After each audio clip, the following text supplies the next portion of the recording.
Hi everybody, and welcome to part D of example 4. We are still looking at page 63 in the workbook here. And just to refresh your memory on what the instructions were here, they're asking us, are these two vector spaces isomorphic? And if they are, can we find an isomorphism? Okay, so in this case, one of the vector spaces is very familiar to us, R2. This second one is a little unusual, so it's a vector space described by the span of two vectors. I'm going to give that the name W. Okay, so to answer the question as to whether these are isomorphic, we need to ask, do they have the same dimension? Well, the dimension of R2 is 2, and notice that the two vectors, okay, in this set here are linearly independent. The fact that they're linearly independent tell us that they form a basis for W. Okay, so W also has dimension 2. So first observation that we can make here is that these two are indeed isomorphic. Okay, since both spaces have dimension 2.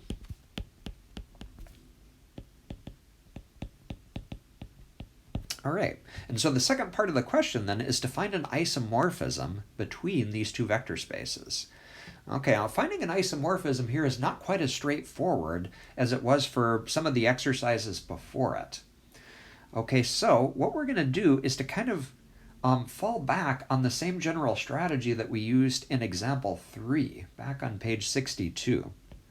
Okay, so I'm going to start there. Using the same method as in example 3 on page 62.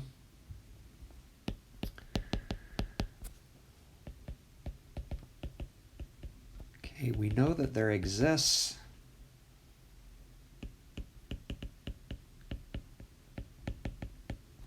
an isomorphism T going from R2 to W such that, and what was the strategy that we used back in example 3? It was a strategy that kind of involved pairing natural basis elements with natural basis elements. So if we use that same strategy, we'd ask, what's a nice basis for R2? The standard basis. So we could take the first standard basis vector, T of 1, 0, and map it to the first vector in our basis for W, 1, 2, 3. Okay, and then do the same for the second standard basis vector in R2. T of 0, 1 is going to go to our second basis vector in W, 1, negative 1, 1. Okay, well, that's kind of a general description of the isomorphism, but what is a formula for the actual function? Okay, so we need to do a little bit more work here and clearly specify what this function does to an arbitrary vector in our domain. So what would T of AB equal for an arbitrary AB in R2? Okay, well, we can use linearity to figure that out. Okay, so by linearity, a formula for this isomorphism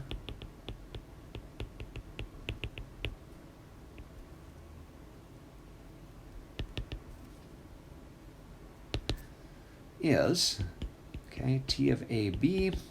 We'll start by making the observation that the vector AB can be written as a linear combination, okay, of the two standard basis vectors. Okay, then using linearity, we can pull this apart.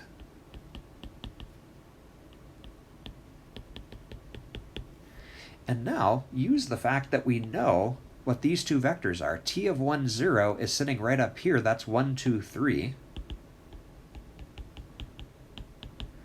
Okay, and then T of 0, 1, that's sitting up here. It's 1, negative 1, 1.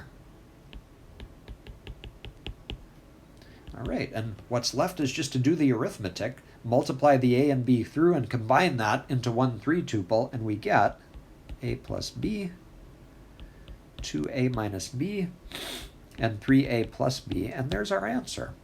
Okay, so this mapping that we just created is our isomorphism.